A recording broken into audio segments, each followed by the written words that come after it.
काय ग राधा, काय इतक्या दिवसांची सुट्टी टाकून कुठे जायचं चाललंय? काही नाही ग, गावी चालले बघ. खूप वर्ष झालं गेलीच नाही. लग्न झालं आणि सासरचे मंडळी शहरात राहत असल्या कारणाने जे मी शहरात आले तेव्हापासून गावी म्हणजेच माहेरी गेलेच नाही.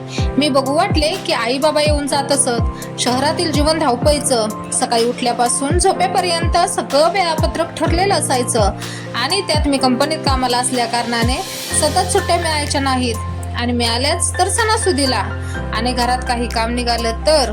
म्हणून आपल्या मातीला विसरणं ठीक नाही ना. चल येते मी. राधा निघून गेली, पण माझं मन मात्र विचारात गुंतून गेलं. खरंच मी मातीला विसरलीये का?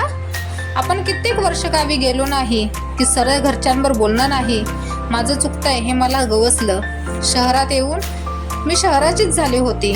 पर्समधून फोन काढला आणि सरळ आबांना फोन केला. आबा म्हणजे माझे वडील. सगळं गावच त्यांना आबा म्हणायचं. त्यांना मी येतेय गावी असं सांगितलं, पण त्यांच्या बोलण्यात शांतता जाणवली. इतक्या दिवसानंतर आपली मुलगी येतेय याच्या आनंदापेक्षा त्यांच्या मनात काळजीचं वारं जास्त वाहत होतं. त्या काळजीचं कारण मी विचारलं, पण त्यांनी कारण सांगून विषय टाळला आणि त्यांनी फोन ठेवला. आता तर मी जायचंच ठरवलं आणि सुट्टीचा अर्ज केला. सुट्टी भेटली आणि मी प्रवासाला निघाले. सगळ्या प्रवासात काय झालं असेल हाच विचार डोक्यात चालू होता. हा विचार करत मी गावात पोहोचले. तेथे पोहोचल्यावर मी खूप दिवसांतून माहेरी आले. हा आनंद कमी आणि मनातील भीती जास्त होती हे मला स्पष्ट दिसत होते. जेवण आटोपली आणि मी आई बाबांशी त्या विषयावर बोलायचे ठरवले आणि मग मला त्यांच्या भीती मागील कारण उमगले. नेमके त्या दिवशीच अमावस्या होती. गावात एकच भयान शांतता. गाव फक्त घाबरलेलं, कारण प्रत्येक अमावस्याला लोक गायब होत असत. भीतीने सगळ्या गावाला वेढा घातला होता. गाव खूप चांगलं होतं. गावातली माणसे प्रेमळ होती, एकमेकांच्या सुखदुःखात सहभागी होत होती. पण असं का घडतंय हे कोणालाच समजत नव्हतं. कितीतरी प्रश्न मनात होते, पण उत्तर मात्र सापडत नव्हतं. अमावस्येच्या रात्री कुत्र्यांचं रडणं, गावातील भयान शांतता याने मनाचा थरकाप उडत होता. आज काय होणार आहे? आज कोणाचा नंबर लागणार आहे याच्या काळजीत सगळा गाव होता. प्रत्येक अमावस्येला कुत्र्यांचं रडणं, रातकिड्यांचा येणारा आवाज मनाचा थरकाप उडवणारा असायचा. सर्व गाव दार लावून घरात गुपचूप बसलेला असायचा. लहान मुलं घाबरून अंधार पडताच अंथरुणात शिरायची. रात्रीच्या 12 वाजले की ती यायची. त्या रात्री ती जोर जोरात रडायची. तिच्या आवाजाने कानात किर्र व्हायचं. एवढ्या जोरात ती आक्रोश करायची. छाती बडवत ती रडायची, पण का हे कोणालाच कळत नव्हते.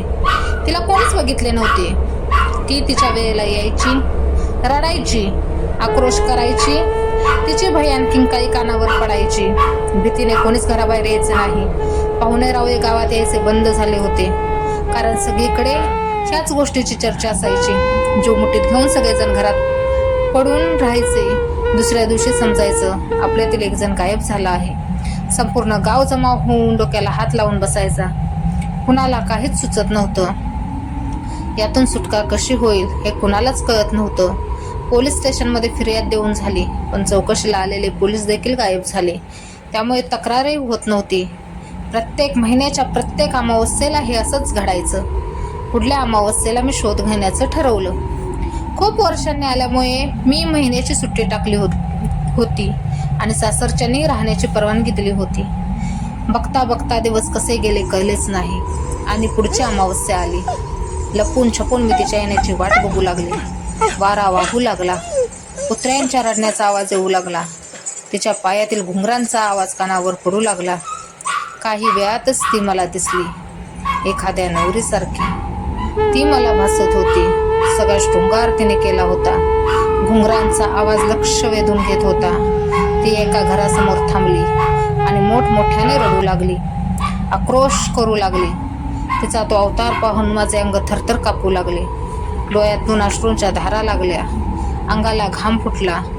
तरीही पुढे काय घडणार हे बघण्याची उत्सुकता होतीच. मी बघत राहिले तर त्या घराचा दरवाजा आपोआप उघडला गेला. ती आत गेली आणि एका व्यक्तीला बाहेर घेऊन आली. त्याचा चेहरा देखील मला अंधुकसा दिसला आणि त्याचे घरही ओळखीचे असल्याने मला आता समजून चुकले की तो माझा बालपणीचा वर्गमित्र गणेश होता. आम्ही एकाच वर्गात शिकलो होतो. ती त्याचं काय करते ते मी बघत होते. ती माझ्या दिशेने हळूवार पावले टाकू लागली. तिने आपल्या डोक्यावरचा पदर बाजूला केला. मी तिचा चेहरा बघत होते. ती कोण आहे हे मला समजणार होते. ती मध्यभागी आली आणि मला तिचा चेहरा दिसला. तिचा चेहरा बघून माझ्या तोंडून किंकाळी बाहेर पडली. मी तिथेच बेशुद्ध होऊन पडले. दुसऱ्या दिवशी उठले तेव्हा मी घरी होते. मी घरी कसे आले? मला कुणी आणलं? मी स्वप्न तर पाहिलं नाही ना? असे प्रश्न डोक्यात होते. तितक्यात मला बाहेरून आरडा ओरडण्याचा रडण्याचा आवाज आला आणि मला कोण चुकलं ते सगळं सत्य होतं. आता हुरूर एकच. आता पुढच्या अमावस्येला नंबर कोणाचा? लवकरच येत आहे भाग 2.